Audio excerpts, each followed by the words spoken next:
Hello? Anyone here? Oh, it's hot out there. Whew. Where is everybody?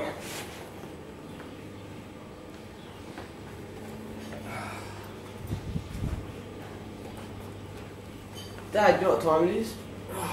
Go for some training, come on. Let's go. Okay. No. Just wait at the door. G'day. My name's Jeff Parker and I'm one of the Vice Presidents at the St Albans Football Club. As you can see, I'm taking my son to football training, and it's something that we've been doing twice a week for the last 5 years. It's been good because it gets him off his backside and it gets him away from his computer, and he gets to do a bit of physical activity. The St Albans Football Club have been providing opportunities for the young children in our community for the last 50 years, so they have the opportunity to play the sport that they love.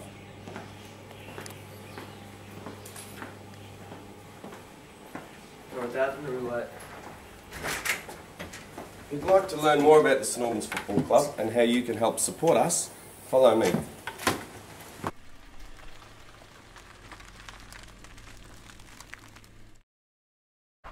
Historically, Errington Reserve was the home of St Albans Football Club. At the moment, we use Errington Reserve for our juniors, and our juniors used to train there, but they play there on a Sunday. If you have a look, you can see the state that it's left in and the undesirables that hang around the toilet block. We try our best to avoid coming here, but it can't be helped. On match days, parents are required to sweep the ground to collect syringes, heroin bags and cable ties. Hence the pressure this puts on Kings Park change rooms. With 60 male senior players, 60 female senior and junior players, and now 100 junior players, our resources are stretched, and the refurbishment of the change rooms is required to cope with the amount of players that actually use the change rooms.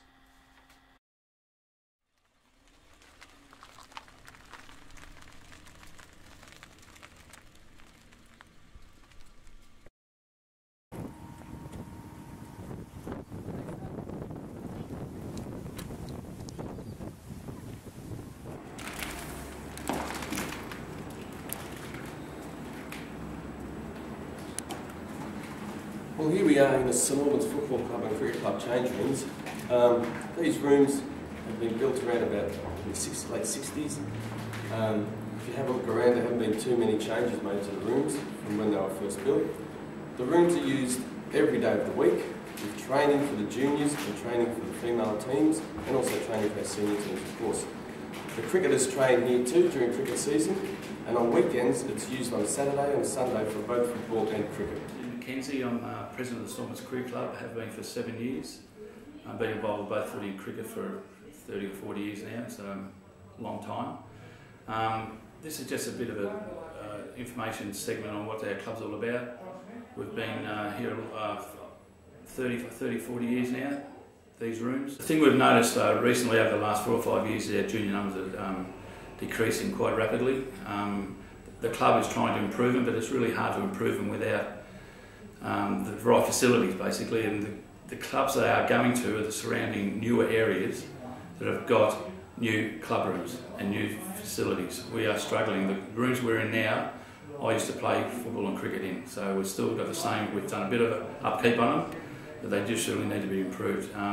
This year I'm intending to, with another guy in the club, to get a feeder footy team going, which is for intellectually disabled kids or adults. So I mean, if we can't get the right facilities, it's going to make it hard for them to even want to come here and play. So, look, we need a hand to get to the facilities where we want to take them. Our club over the years has had a lot of volunteer work put into the club, which we struggle with now because the demographic of our area now, it's single parents, the multicultural aspect of it. We've got in the cricket alone, I think of 40 juniors, I'd say 50% are Indians now, which is good because they're enjoying their sport.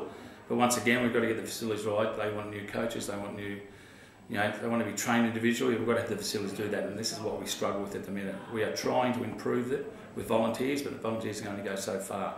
So we need a hand through you guys to give us a hand through a grant, and we'd be really appreciative. St Albans Football Club is a very inclusive club and is made up of children from many different multicultural backgrounds. We have children in our teams from Asia, Europe and Africa, and these children are given the opportunity and the chance to play the sport that they love at our club. And the highlight of our club rooms is our kitchen, of course, and if you have a look around you can see that it was obviously built sometime in the 60s, the late 60s. Look at the cupboards, for example. They look like they're about 50 years old. And if you have a look at our fridge, you will see Mally's Whirlpool. I'm not even sure whether they make Mally's Whirlpool anymore, but look around and you can see that it is a very old fridge, but unfortunately we're unable to upgrade here because of our funds. We need money to be able to do this. In the past, the St Albans Football Club has been known for its strength in its junior football sides. We have filled teams in nearly every age group in the WRFL. We used to have our under 10s, 11s, 12s, 14s, 16s and under 18s. But with the other suburbs growing around us, we've lost a lot of our players.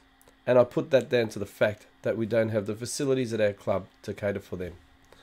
The new clubs that have been established build brand new club rooms, brand new change rooms, and they just attract the kids and we lose them. We have made some improvements to our showers over the year, but as you can see, there's still room for improvement here. Especially when we have our girls training, they like to have their privacy, so a few cubicles here would be great, so that the girls can have their privacy. We obviously need hot water. When I played football here, if you were the first one in, you got a hot shower and you were privileged, but nowadays it's still pretty much the same. The players who get in here first and have a shower usually have a hot shower, but everybody else has a cold shower. So we're looking at upgrading our facilities too, so that everybody can enjoy a warm shower. At the St Albans Football Club, we have a few challenges with our junior sides. A lot of our juniors come from single parent families and families that are poverty affected. Therefore, the club has to subsidise their match fees and their affiliation fees. We do that without any problems because we know that these children need a chance and we give them the opportunity to be here. Our trainer's room just to have a look around and see where all the action takes place on a Saturday morning and during training time. Where's the light here? Oh! I don't know what's up there, but anyway. This is where all the action takes place, where all the players come to get strapped and rubbed down and the trainers work really, really hard in here. As you can see, it's not a really big room and it's shared with our water tanks, our hot water services, and also it's part of a storeroom. These two hot water services have been here for a long time and they're ready to be upgraded. But again, unfortunately, we don't have the money to do that, so we're asking for sponsorship to get new hot water services in here so that all our players can enjoy a hot shower. We share this with the cricketers and the female footballers. This is our rub-down table, also our strapping table. Sometimes a little bit different. We have 2 or 3 people lining up to have strapping done before the rub-downs. These hot water services are a little bit leaky. They supply the hot water to the showers. As you can see, they leak. Also in here is storage for all the first aid equipment. The footballs are kept in here. Everything is kept in here for safety's sake and for security. Second lot of showers, and if you look around you can see that this side hasn't been upgraded, the other side has had a few upgrades done to it. If you have a look here, we have problems here with the plaster that's been breaking away, and also you can see that the plaster's coming away here. Also, if you move along here and you have a look at our sink, you can see that this sink has obviously been here for a long time, and we would have problems if the health department came through here and had a look at that. And if you walk around here and have a look at our wood, a lot of the skirting boards are actually rotting away and some are even breaking away. So you can see that a lot of work hasn't been done in these toilets and we'd love to upgrade them, but unfortunately without the funds we'll be unable to do that. We need to get new showers in here, we need to get tiles on the wall, we need to get fresh paint, we need to get a new toilet, obviously we need a new sink, and everything costs money. So if we can get a little bit of sponsorship and support, we'll get things moving. When it comes to attracting senior players to our club, it becomes really difficult because of the lack of facilities. Most new clubs in the area have new facilities, better showers, better toilets, and much better change rooms. They have practically everything we don't. Whereas new players come to our club, have a look at the change rooms at St Albans and turn away. We are struggling at the moment. We haven't had success at this club since 2001, and we are really struggling to get back to where we belong. but by receiving sponsorship from different organisations, we may be able to get there. The St Albans Football and Cricket Clubs have been around for over 65 years. In that time, they have supported so many people from our community and given them the opportunity to play sport. The St Albans Football and Cricket Clubs have been survived by the local community who have looked after them. But unfortunately, with our changing demographics and the new wave of people coming through, we've had difficulties getting that support. We really need support from different people. So if any organisation can help us, we'd be quite happy.